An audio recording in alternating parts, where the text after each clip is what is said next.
তাকে এতিয়া একো হেৰি নাই, এতিয়া ঢাকিবলৈ মেলিবলৈ এতিয়া আপোনাৰ একো ব্যৱস্থা নাই, টিপাল চিপালৰ কোনো ব্যৱস্থা নাই, সেইকাৰণে একো কৈ আপুনি থাকিব পৰা নাই। এতিয়া আমি এনেকৈ ইয়াতে থাকিব লাগে। 6-7 বছৰমান ইমান এনেকুৱা পানী অহা নাই। শিৱসাগৰত বানে এক ৰুদ্ৰ ৰূপ ধাৰণ কৰা পৰিলক্ষিত হৈছে আৰু মই শিৱসাগৰৰ আমগুৰি ঘাটত বৰ্তমান উপস্থিত আছোঁ। আমগুৰি ঘাটৰ যি সামগ্ৰিক পৰিৱেশৰাজি মই দেখাব চেষ্টা কৰিছোঁ।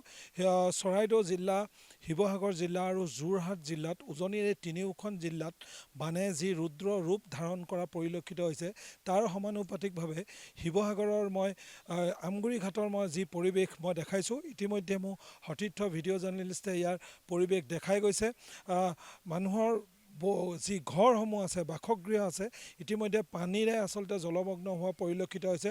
বহু লোক ইতিমধ্যে মই জুম কৰিবলৈ ক'ম, এতিয়া ঘৰৰ দুৱাৰ মুখত এই ধৰণে আচলতে এক জলবন্দী হিচাপে কটাবলগীয়া পৰিৱেশ হোৱা দেখা পোৱা গৈছে। আনটো দিশে মই এটা দৃশ্যাংশ দেখাব চেষ্টা কৰিম, পথৰ দাঁতিত মানুহে কি ধৰণে নিজক আচলতে নিজক সুৰক্ষিত কৰাৰ চেষ্টা কৰিছে। ইয়াৰ কিছুসংখ্যক ব্যক্তি আছে, ইয়াত বেটাৰী ৰিক্সা আছে, ই ৰিক্সা আছে, ই ৰিক্সাত কেইজনমান ব্যক্তি এটা পৰিয়ালৰ সৈতে বহি থকা পৰিলক্ষিত হৈছে। আমি দেখাই যাবলৈ চেষ্টা কৰিম। আপোনাৰ ঘৰ ক'ত দাদা? ঘৰ ইয়াতে, পানী সোমালে এতিয়া সেইকাৰণে যাব পৰা নাই ঘৰত, সেইকাৰণে ইয়াতে আছোঁ এতিয়া। গোটেই ৰাতিটো এনেকৈ থকা হৈছে হাৰে। বেটাৰী ৰিক্সাত অঁ, কিমান আগতে এনেকুৱা পানী দেখিছিলে নাই? আগতে ইমান ডাঙৰ নহয়, এইবাৰ পানীটো অকণ বেছি ডাঙৰ, বহুত ডাঙৰ। বহুত ডাঙৰ আগতকৈ। তাকে এতিয়া একো হেৰি নাই, এতিয়া ঢাকিবলৈ মেলিবলৈ এতিয়া আপোনাৰ একো ব্যৱস্থা নাই, টিপাল চিপালৰ কোনো ব্যৱস্থা নাই, সেইকাৰণে একো কৈ আপুনি থাকিব পৰা নাই। এতিয়া আমি এনেকৈ ইয়াতে থাকিব লাগে। যদি টিপাল চিপাল কোনোবাই দিলেহেঁতেন তেতিয়া আমি ইয়াত তৰি মেলি থাকিব পাৰিলেহেঁতেন ৰাস্তাই চাস্তাই। এতিয়া সেইবোৰ কোনো, বেটাৰী ৰিক্সাত এতিয়া বেটেৰী ৰিক্সাতে থাকিব লগা হ'ল গোটেই ৰাতিটো। গোটেই ৰাতি আছোঁ। এই কণকণকেইটা লৈ হয়, আপোনাৰ ল'ৰা ছোৱালী? এই নহয়, মোৰ দাদাৰ ল'ৰা ছোৱালী। হয়, আমাৰ 1টামান বজাৰ পৰা 12টাৰ পৰা পাইছোঁ আৰু 12টাৰ পৰা পাইছে। ৰাতি ঘৰলৈ যাব নোৱাৰিলে? নোৱাৰিলোঁ, বেটেৰীতে কটাবলগীয়া হ'ল। মই আৰু এজন ব্যক্তি আছে, মই তেওঁৰ ওচৰলৈ যাবলৈ চেষ্টা কৰিম। আপোনাৰ ঘৰ কোনটো? মোৰ এইটো ওচৰ হয়। পৰিয়াল? পৰিয়াল মোৰ এতিয়া এই তাতে মোৰ ভাইটিৰ ঘৰতে ৰাখিছোঁ, তাতো এতিয়া পানী সোমালে। তাতো সোমালে? হয়, মোৰ বস্তুটো একো ওলোৱাবই নোৱাৰিলোঁ। আগত এইটো 30 বছৰ আগত হৈছিলে, তাৰপিছৰ পৰা নাই। এইবাৰ এনেকুৱা বান প্ৰথম হৈছে। হয়, ভিতৰ চাইডে আৰু বহুত পানী জমা হৈ আছে।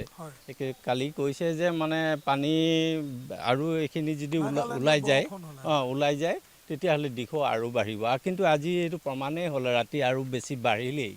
নাই, আজি প্ৰায় 6-7 বছৰমান ইমান এনেকুৱা পানী অহা নাই। এইবাৰ কিন্তু খুব যথেষ্ট বেছি। বহুত বেছি। আৰু কিমান মানুহ ফচি আছে নিজ নিজ ঘৰত এতিয়াও?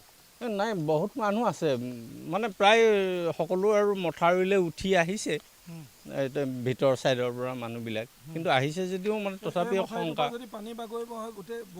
এইফালে আপোনাৰ গোটেই জয়সাগৰৰ পৰা আদি কৰি ঢুলীয়াপাৰ এটা বৃহৎ অঞ্চল বুৰিব, জলমগ্ন হ'ব। জেৰেঙা মানে চলা পথাৰ, জেৰেঙা পথাৰ সকলোবিলাক। ইয়াৰ যি সামগ্ৰিক দৃশ্য আজি মোৰ সতীৰ্থ ভিডিঅ' জাৰ্নেলিষ্টে দেখাইছে, তাৰ বানৰ যি ৰুদ্ৰ ৰূপৰ সমানুপাতিকভাৱে কিন্তু শিৱসাগৰত পুৱাৰে পৰা এই মুখলধাৰ বৰষুণ ইতিমধ্যে অব্যাহত আছে। আৰু শিৱসাগৰ জিলা প্ৰশাসন সষ্টম হৈছে যদিও কিন্তু পৰ্যাপ্ত পৰিমাণৰ, যিহেতু মই পুনৰবাৰ ক'ম, প্ৰায় 30-40টা বছৰ ধৰি সেইসমূহ স্থান, যিসমূহ স্থানত কাহানিও কোনো কালে বানৰ সমস্যাৰ সন্মুখীন হ'বলগীয়া নাছিল, গেলেকীকে আদি কৰি নাজিৰাৰ যি মূল চহৰ শিৱসাগৰৰ এইসমূহ অঞ্চল কোনোদিনেই আচলতে বানৰ এই ধৰণৰ ভয়ংকৰ ৰূপ পৰিলক্ষিত হোৱা নাছিল। কিন্তু নাগালেণ্ডৰ যি ভয়ংকৰ প্ৰকৃতিৰ ৰুদ্ৰ ৰূপ, সেই ৰুদ্ৰ ৰূপৰ বাবেই দিখৌৰ পানীৰ যি স্তৰ, ইতিমধ্যে জলস্তৰ বৃদ্ধি পাইছে। মই পুনৰবাৰ ক'ব লাগিব যে যি দিখৌ নদী উৎসস্থলী, নাগালেণ্ডৰ পৰা আচলতে এই দিখৌ নদী উৎপত্তিস্থলী ইতিমধ্যে হৈছে, আৰু প্ৰায় 235 পৰা 255 কিলোমিটাৰ এই সুদীৰ্ঘ যি দীঘল এই নদীখন, দিখৌ নদী, প্ৰায় নাগালেণ্ডৰ পৰা শিৱসাগৰৰ দিখৌ মুখত গৈ ব্ৰহ্মপুত্ৰত বিলীন হৈছে। আৰু তাৰ পৰা আপুনি অনুমেয় কৰিব পাৰিব যে এই দিখৌ নদীখনৰ পাৰ্শ্বৱৰ্তী বা দাঁতি কাষৰীয়া যি নৈপৰীয়া ৰাইজক যদি এই সাধাৰণ যে পানীৰ স্তৰ বৃদ্ধি হোৱাৰ লগে লগে কি ধৰণে ক্ষতিগ্ৰস্ত কৰিব, 235 পৰা 255 কিলোমিটাৰ দৈৰ্ঘ্যৰ এই নৈখনে, তেনেহ'লে ভাবিব লাগিব যে সেই যি প্ৰতিচ্ছবি ইতিমধ্যেই বিহুবৰ গেলেকীৰ বিভিন্ন স্থানত, গেলেকীটো কোনো কালৈ আচলতে কোনো ধৰণৰ বানৰ সমস্যা হোৱা নাছিল, বিহুবৰত কোনো ধৰণৰ বানৰ সমস্যা হোৱা নাছিল, নাজিৰা মূল টাউনত চহৰত কোনো দিনেই বানৰ সমস্যা হোৱা নাছিল।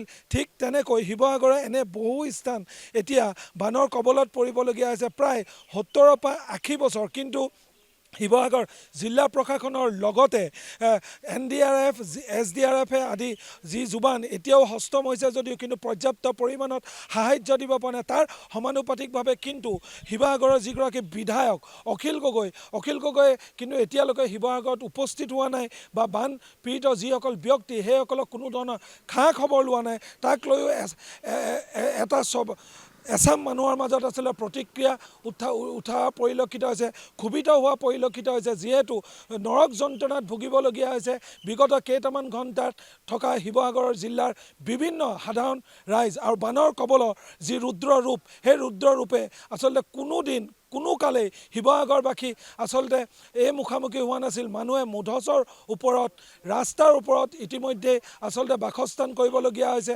আৰু নিজ ঘৰলৈ চাই ৰ'বলগীয়া হোৱা পৰিলক্ষিত হৈছে।